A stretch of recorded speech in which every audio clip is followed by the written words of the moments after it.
Well, good morning, all. Good morning, and thank you all for being here.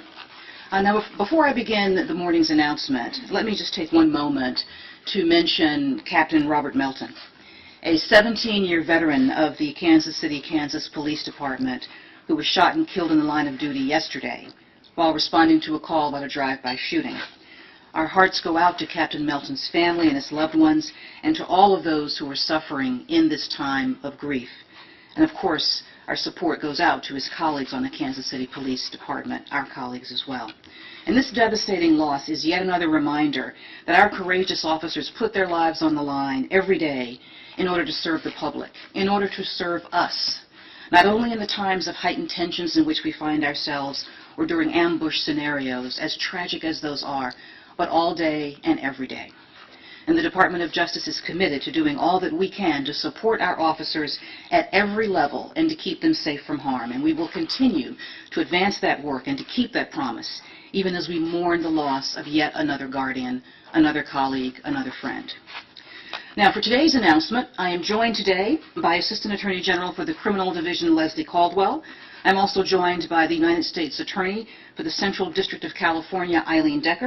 I'm joined by FBI Deputy Director Andrew McCabe and Richard Weber, Chief of the Criminal Investigation Division at the Internal Revenue Service.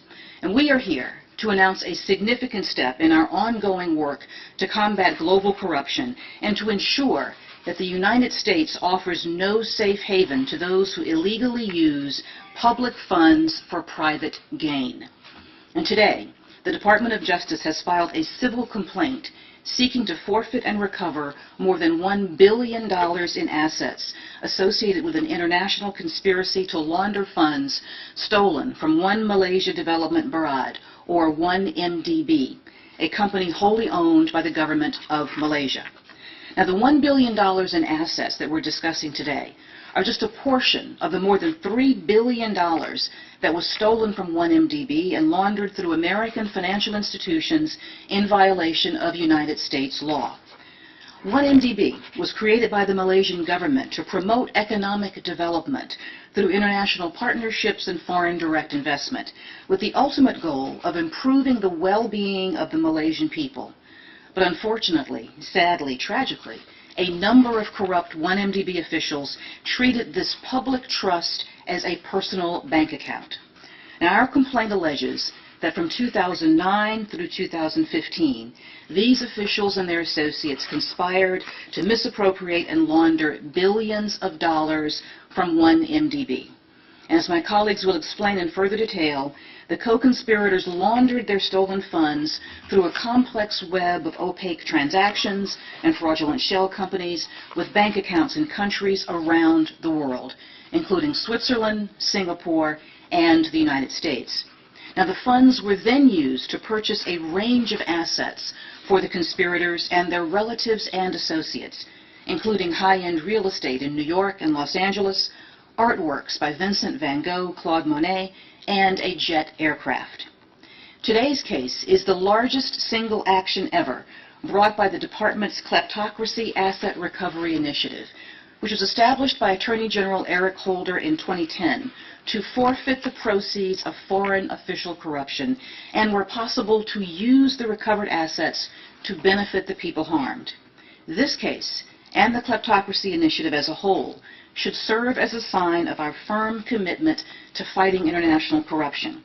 And it should also send a signal that the Department of Justice is determined to prevent the American financial system from being used as a conduit for corruption. And it should make clear to corrupt officials around the world that we will be relentless in our efforts to deny them the proceeds of their crimes. Now, of course, a case like this takes a team, and let me thank the team of prosecutors and paralegals from the Criminal Division's Asset Forfeiture and Money Laundering Section and the United States Attorney's Office for the Central District of California, who have worked tirelessly on this matter. I also want to thank the agents from the FBI's International Corruption Unit and the IRS Criminal Investigations Division who assisted them in this case. And I'm also grateful to the Criminal Division's Office of International Affairs for their vital contributions. Now, at this time, I will turn the podium over to Assistant Attorney General Leslie Caldwell, who will speak in further detail about today's filing. Thank you. Thank you, Attorney General Lynch. This is really a significant milestone in the Department's Kleptocracy Initiative and in our general fight against global corruption. The complaint that was filed today really goes into great detail about the complex web of transactions that these co-conspirators used to launder billions of dollars that they stole from the people of Malaysia. We have several speakers today who are going to talk about different aspects of the case. What I would like to focus on for now are allegations in the complaint involving 2 bond offerings in 2012 through which 1MDB raised the money, some of the money, that was siphoned off by the corrupt officials and their associates. The stated purpose of the bond offerings was to allow 1MDB to raise money so that it could invest in various energy assets on behalf of the Malaysian government and the Malaysian people. But almost immediately after receiving the proceeds of the 2 bond issues, roughly 40% of the money that was raised, which was about 1.37 billion, the 40% was the 1.37 billion, was transferred out of 1MDB's accounts and was transferred into a Swiss bank account that was in the name of a shell corporation incorporated in the British Virgin Islands. The complaint alleges that the name of that shell company was chosen because it sounded like the name of a legitimate company that was involved in the bond offering. But in fact, the Swiss bank account was controlled by corrupt officials and by their associates. From Switzerland, the corrupt officials and their associates transferred money using a series of transactions involving still more shell companies and more bank accounts located all over the globe. Eventually, more than $230 million of that money found its way into accounts in the names of shell companies whose beneficial owner was a close relative of a senior 1MDB official. That individual used that money to buy luxury real estate in the United States and other assets, and also used the money to fund a California-based motion picture company called Red Granite Pictures. Red Granite Pictures, in turn, used more than $100 million of that money to finance the award-winning 2013 film, The Wolf of Wall Street. Of course, neither 1MDB or the Malaysian people ever saw a penny of profit from that film or from any of the other assets that were purchased with funds that were siphoned from 1MDB. Instead, that money went to relative and associates of the corrupt officials of 1MDB and others. Because the assets were laundered money, the future rights to that film are subject to the forfeiture complaint that's been filed today in Los Angeles.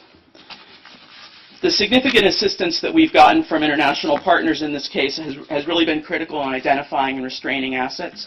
And I think that international cooperation and the action we're taking today, which I said, as the Attorney General said, is the largest action taken to date in connection with our Kleptocracy Initiative. It should really send a message to kleptocrats, to corrupt officials around the world, that the United States is not a safe haven for their stolen money, and they cannot evade law enforcement simply through the use of shell companies, nominee entities, and other structures that are essentially designed to thwart law enforcement. The Department will continue to track and will continue to seize assets that kleptocrats and other corrupt officials steal from the people of their countries. And I'd now like to turn it over to Eileen Decker from the U.S. Attorney's Office in California.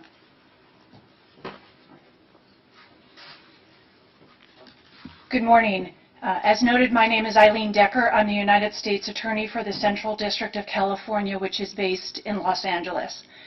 The asset forfeiture complaints were filed this morning by prosecutors in my office in the United States District Court in Los Angeles. Another phase of this money laundering scheme occurred in early 2013 in connection with a third bond offering arranged by Goldman Sachs International. In this offering, 1MDB raised approximately $3 billion, purportedly to fund a joint venture with an entity controlled by the government of Abu Dhabi to promote growth and development in both Malaysia and Abu Dhabi. Once more, instead of using the money raised in the offering for its intended purposes, the corrupt individuals involved with 1MDB and their associates misappropriated a significant portion of the funds raised. In fact, only days after the initial bond sale, approximately $1.26 billion was diverted for the benefit of individuals associated with 1MDB. approximately $137 million of the pilfered money was spent to purchase works of art, including a $35 million work by Claude Monet, A View of San Giorgio Maggiore in Venice. But these works of art were not put in museums in Malaysia for the benefit of the population. Rather, they were obtained to further enhance the luxury and lavish lifestyles of those stealing money from one MDB. Funds diverted from the third bond offering were also traced to the purchase of an interest in the Park Lane Hotel in New York, and we seek to forfeit approximately $250 million invested in that luxury hotel. The laundering of the proceeds continued throughout 2013, with an additional $106 million used to purchase an interest in EMI Music Publishing. EMI is the world's third largest music publishing company by revenue, and the company has the rights to publish approximately 2.3 million musical compositions, including a number of chart-topping hits from Grammy Award-winning artists. Since the conspirators purchased the interest in EMI, it was they, and not the citizens of Malaysia, who earned money every time those songs were performed publicly, recorded, or downloaded.